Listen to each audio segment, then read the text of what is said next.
नमस्कार, मैं मेघा मित्तल और आप देख रहे हैं just India. Medifil International taken a step to keep you safe from coronavirus.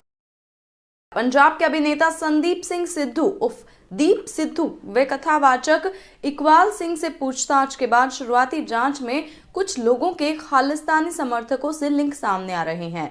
Delhi police के वरिष्ठ सूत्रों ने इसकी पुष्टि की है।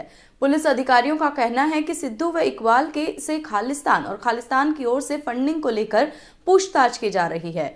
दिल्ली पुलिस की अपराध शाखा के एक वरिष्ठ अधिकारी ने बताया कि सिद्धू को 7 दिन के रिमांड पर लिया गया है और बृहस्पतिवार को दूसरे दिन भी आईबी ने ही पूछताछ की। दोनों आरोपियों से अपराध शाखा की चाणक्यपुरी स्थित इंटरस्टेट सेल के कार्यालय में पूछताछ चल रही है। दोनों आरोपियों को आमने सामने बैठाकर कई घंटे तक पूछताछ की गई और इसके बाद अलग अलग बातचीत भी की गई। इस दौरान भी वही सवाल पूछे गए जो आमने सामने बैठाकर पूछे गए थे।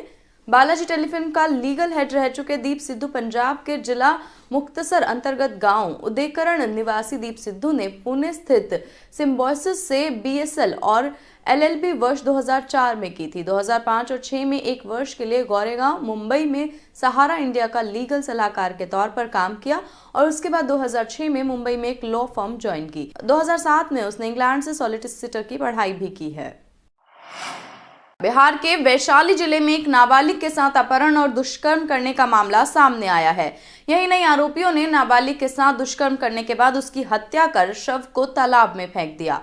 यह मामला कटहरा थाना क्षेत्र का है। नाबालिग बच्ची का शव आरोपी के घर के पास एक पोखर में मिला है। बच्ची के परिवार वालों ने आरोप लगाया है कि आरोपी ने पहले उनकी बच्ची का अपहरण किया और दुष्कर्म करने के बाद उसकी हत्या कर दी। बता दें कि बीते शनिवार की रात से ये नाबालिग बच्ची अपने घर से गायब थी और इसके बाद परिजनों से कटहरा थाने में अपहरण का मामला दर्ज कराया था। इस घटना में सभी आरोपी फरार हैं, जिन्हें ढूंढने के लिए पुलिस लगातार छापेमारी कर रही है। गांव में तब सनसनी फैल गई जब लोगों ने देखा कि आरोपी के घर के पास तालाब में नाबालिग बच्ची का शव तैर रहा था। सूचना मिलते ही पुलिस घटनास्थल पर पहुंच गई। शव को बाहर निकालते ही उसको पोस्टमार्टम के लिए भेज दिया गया है। इसके बाद बच्ची के परिवार वालों को उसके घर में बताया गया। परिजनों ने आरोप लगाया कि आरोपी ने पहले भी कई बार धमकी दी थी और उन्हें आरोपियों ने बच्ची को अगवा कर उसके साथ दुष्कर्म किया है। सबूत छुपाने के लिए बच्ची का शव तालाब में फेंक दिया गया है। गोकर्ण धाम में श्री हनुमान मंदिर के बाहरी परिसर में आने वाले भक्तजनों के लिए नगर निगम रोहतक के द्वारा सार्वजनिक शौचालय का उद्घाटन किया गया। इस अवसर पर बाबा कपिलपुरी जी, रोहतक के महापौर मनमोहन गोयल, नगर निगम के उपायुक्त प्रदीप गोदारा, वरिष्ठ उप महापौर राजकमल सहगल और उप महापौर अनिल कुमार, विजेंद्र जैन और वार्ड नंबर 2 के पार्षद सुमन सैनी, वार्ड नंबर 5 से पार्षद मती गीता और सुरेश सैनी और सभी भक्तजन उपस्थित रहे। भगवत दयाल शर्मा स्वास्थ्य विज्ञान विश्वविद्यालय वैक्सीन सेंटर के इंचार्ज डॉक्टर आर.बी. जैन ने बताया कि वीरवार को 333 कर्मचारियों ने वैक्सीन लगवाई। निदेशक डॉक्टर रोहतास यादव ने बताया कि अब तक 2882 कर्मचारियों ने वैक्सीन लगवा ली है, जिसके तहत हमने 35% आंकड़े को छू लिया है। डॉक्टर रोहतास यादव ने यह भी बताया कि रात्रि ड्यूटी करने वाले कर्मचारियों की सहूलियत को देखते हुए गुरुवार सुबह 7 बजे ही वैक्सीन लगाने का कार्य शुरू कर दिया गया, ताकि रात ड्यूटी करने वाले लोग सभी कर्मचारी वैक्सीन लगवा सके। सैनिटेशन विभाग के डीएम डॉक्टर महेश माला ने बताया कि पिछले 2-3 दिनों में उनके सैनिटेशन विभाग के कर्मचारियों ने वैक्सीन लगवाने में अग्रणी भूमिका निभाई है, जिसके लिए वे सभी सैनिटेशन विभाग के कर्मचारियों का धन्यवाद व्यक्त करते हैं। Doctor RB. जैन ने कहा है कि वैक्सीनेशन के अभी तक मामूली से साइड इफेक्ट कुछ कर्मचारियों में नजर आए हैं, जिन्हें आपातकाल में चिकित्सकों द्वारा परीक्षण पर वापस ठीक कर दिया गया है, लेकिन किसी को भी अभी तक दाखिल करने की जरूरत नहीं पड़ी है। हरियाणा की मशहूर डांसर सपना चौधरी एक बार फिर मुश्किलों में फंसती नजर आ रही हैं। सपना चौधरी के खिलाफ दिल्ली पुलिस ने एफआईआर दर्ज की है। सपना के खिलाफ शिकायत करने वाली पीआर कंपनी ने आरोप लगाया है कि काम मांगने आई सपना चौधरी ने एग्रीमेंट की शर्तों को तोड़ा है। जानकारी के मुताबिक पीआर कंपनी से स्टेज शो और सिंगिंग का एग्रीमेंट सपना चौधरी के साथ किया गया था, जिसमें सपना ने कॉन्ट्रैक्ट के बदले भारी भरकम रकम भी ली, लेकिन बाद में परफॉर्मेंस नहीं किया, जिसके बाद कंपनी की शिकायत पर सपना चौधरी और अन्य के खिलाफ आईपीएस की धारा 420, 120B, 406 के तहत मामला दर्ज किया गया है और पुलिस मामले की जांच कर रही है। सीआईए स्टाफ पुलिस की टीम ने गांव कन्हड़ी के नजदीक राहगीरों की लूटने का प्रयास करने वाले 2 युवकों को गिरफ्तार किया है। पकड़े गए युवकों की पहचान ढाब बस्ती निवासी अजय और किला मोहल्ला निवासी चंद्रप्रकाश के रूप में हुई है। पुलिस ने इनके कब्जे से एक लोहा छुरा, लोहे की रॉड और एक मोटरसाइकिल बरामद की है। पुलिस द्वारा दोनों को माननीय अदालत में पेश कर अन्य मामले में पूछताछ के लिए पुलिस रिमांड पर लिया गया है तथा आरोपियों के कब्जे से लूटे गए सामान को भी वापस लिया गया है। डीएसपी बिरम सिंह ने बताया कि सीआईए स्टाफ पुलिस के पास गुप्त सूचना आई थी कि गांव कन्हेड़ी के पास 2 युवक हथियार लेकर लोगों को लूटने का प्रयास कर रहे हैं।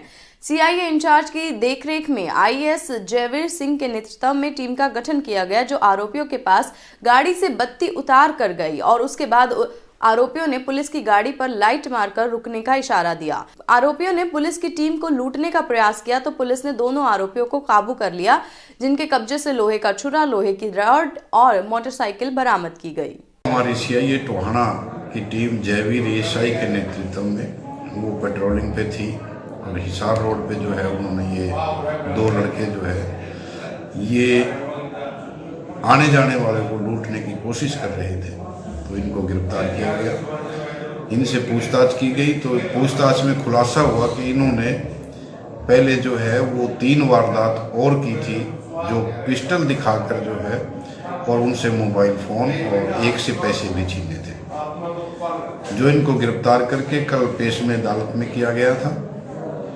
और कल एक मुकदमा है हमारा 37 नंबर, जिसमें एक मोबाइल और 1600 रुपये गए थे, तो उसमें मोबाइल और कुछ पैसे जो है वो बरामद हो चुके हैं। आज दोबारा पेश करके दूसरे मुकदमे में जो है वो मनीष एएसआई हमारा 36 नंबर मुकदमा है, उसमें भी आज लिया जाएगा, जिसमें भी मोबाइल जो है वो छीने गए थे। पलवल के नेशनल हाईवे 19 पर चल रहा किसानों का धरना 11वें दिन भी जारी रहा। भारतीय संयुक्त किसान यूनियन द्वारा आगामी 18 फरवरी को रेलवे ट्रैक को जाम करने का आह्वान किया गया है और जिसकी तैयारियां किसानों ने शुरू कर दी हैं। किसानों का कहना है कि आज देर शाम तक एमपी से सैकड़ों किसानों का जत्था पलवल पहुंच जाएगा, जिससे आंदोलन को काफी मजबूती मिलेगी। किसानों ने साथ ही कहा है कि वो पूरे जोर शोर के साथ रेलों को रोकेंगे और हाईवे चक्का जाम की तरह ही इसको भी सफल बनाएंगे। पलवल में पूरी तरह से रेलों का चक्का जाम किया जाएगा। उनका कहना है कि आगे आने वाले समय में हमारा आंदोलन इतना मजबूत होगा कि सरकार को घुटनों के बल लाकर खड़ा कर देगा। सरकार को अपनी हठधर्मिता छोड़कर किसानों की मांगें माननी पड़ेंगी। तीनों काले कानून वापस लेने होंगे और एमएसपी कानून बनाना होगा। जब तक बिल वापसी नहीं होगी तब तक किसानों की भी घर वापसी नहीं होगी। किसान किसी भी कीमत पर पीछे हटने वाले नहीं है। लगातार संघर्ष जारी रहा। वहीं 52 पालों के अध्यक्ष अरुण जेलदान का कहना है कि धरना पालों के नेतृत्व में बिल्कुल शांतिपूर्ण ढंग से चल रहे हैं। यदि सरकार ने किसानों की मांगों को पूरा नहीं किया तो सरकार को बहुत बड़ा नुकसान होगा। देखिए, अभी हमारे ग्वालियर से जो प्रतिनिधिमंडल आया है, हमारा एक गाड़ी अभी उनकी आई है और शाम तक वो 8 बजे तक कम से कम 400-500 की तादाद में वो यहाँ पहुँचने वाले हैं। और अभी तक तो हमारा आंदोलन जो चल रहा था वो काफ़ी मजबूत था, लेकिन आने वाले समय में और आज शाम से ही अगले दिन कल देखना आप, ये दुगने जोश खरोश के साथ खड़ा हो जाएगा। पहले से भी कहीं ज़्यादा हमारे आंदोलन को ताकत मिलेगी और लोगों में बहुत पूरा जोश है आंदोलन के प्रति, बहुत पूरा नाराज़गी है सरकार के प्रति और इसी के चलते हमारा आंदोलन बहुत मजबूत होगा।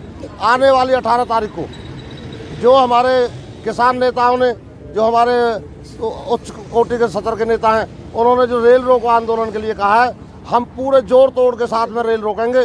पलवल में बिल्कुल रेल का चक्का जाम कर देंगे और अब तो हमारी ताकत दोगुनी से भी ज़्यादा बढ़ के आएगी। आंदोलन को उसी तरह से चलाया जा रहा है, शांतिपूर्ण तरीके से चला जा रहा है और पाल खापों के लोग हैं उन सबसे कहा जा रहा है कि वो जिन लोगों को कई बार जब प्रधानमंत्री बोलते हैं और कृषि मंत्री बोलते हैं तो लोग भ्रमित हो जाते हैं क्या है क्या नहीं है। वो ये वाली बात बार बार बता दी गई है कि एमएसपी है रहेगा तो फिर उसके बाद स्थिति 1500 गेहूँ क्यों बिक रहा है और 1400 धान क्यों बिका, 1800 बिकना चाहिए था धान, 1900 गेहूँ बिकना चाहिए, फिर भी पूरे साल 1500 गेहूँ बिका। तो ऐसे ही लोगों से सभी से अपील की जा रही है, आप आइए और अपनी बात को बुलंद कीजिए। साइबर सिटी गुरुग्राम में बदमाशों के हौसले बुलंद होते जा रहे हैं। जहां पुलिस के ऊपर दिन दहाड़े गोली चलाकर वे हत्या लूटपीट कर फरार हो जाते हैं, वहीं आज पुलिस ने 3 आरोपियों को गिरफ्तार किया है। आपको बता दें कि आरोपियों ने करीब 3 साल पुराने झगड़े की रंजिश रखते हुए वारदात को अंजाम दिया था और आरोपियों द्वारा वारदात में प्रयोग की गई एक कार, 3 पिस्तौल, 4 जिंदा कारतूस और एक खाली खोल पुलिस टीम द्वारा आरोपियों के कब्जे से बरामद किए गए हैं।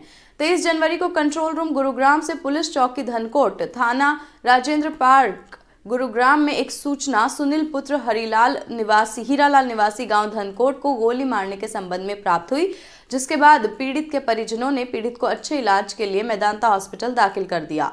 इसी दौरान पीड़ित के बड़े भाई विनोद कुमार पुत्र हीरालाल निवासी धनकोट गुरुग्राम ने अपना मामा जी राजबीर व अन्य परिवारजन के साथ मिलकर एक लिखित शिकायत के माध्यम से बतलाया कि ये 2 भाई और इसका छोटा भाई सुनील यादव पालम एयरपोर्ट पर लेडर के पद पर काम करता था। ये 27 जनवरी को धनकोट गांव में फायरिंग हुई थी, जिसमें एक सुनील यादव नाम के लड़के को सुबह 8:47 पे वो अपने घर से पालम एयरपोर्ट पे काम करने के लिए जा रहा था और रास्ते में एक बलेनो कार वालों ने उसकी कार को रोक के और उस पर फायरिंग की, जिसको 2 गोलियां लगी थी, एक छाती में और एक पेट में, जिसके संबंध में हमने राजेंद्र पार्क पुलिस स्टेशन में केस रजिस्टर करके 307 के तहत और इन्वेस्टिगेशन शुरू की, जिसमें हमारी क्राइम टीम सेक्टर 40 ने बड़ा बेहतरीन काम करते हुए उसमें शामिल 3 लोगों को अरेस्ट किया है। जो एक प्रदीप नाम का व्यक्ति उसी गांव का रहने वाला है और 2 उसके साथी हैं, मनीष कुमार और पंकज, ये पलवल डिस्ट्रिक्ट के रहने वाले हैं और इन तीनों ने मिलके इसकी हत्या करने के लिए ये फायरिंग की थी और इनसे हमने गिरफ्तारी के बाद 3 वेपन बरामद किए हैं, कुछ जिंदा कारतूस बरामद किए हैं और घटना में जो प्रयोग की गई बेलेनो कार थी वो भी बरामद की है। पूछताछ पे इन्होंने ये बात बताई है कि 3 साल पहले प्रदीप की और सुनील की आपस में किसी बात को लेकर झगड़ा हुआ था, जिसमें सुनील वगैरह ने प्रदीप की पिटाई कर दी थी। इस बात को रंजिश रखते हुए उन्होंने उसका मर्डर करने की नीयत से उस दिन फायरिंग की थी। Be Fast Fit, India's fastest growing fitness chain, now at Rohtak D Park.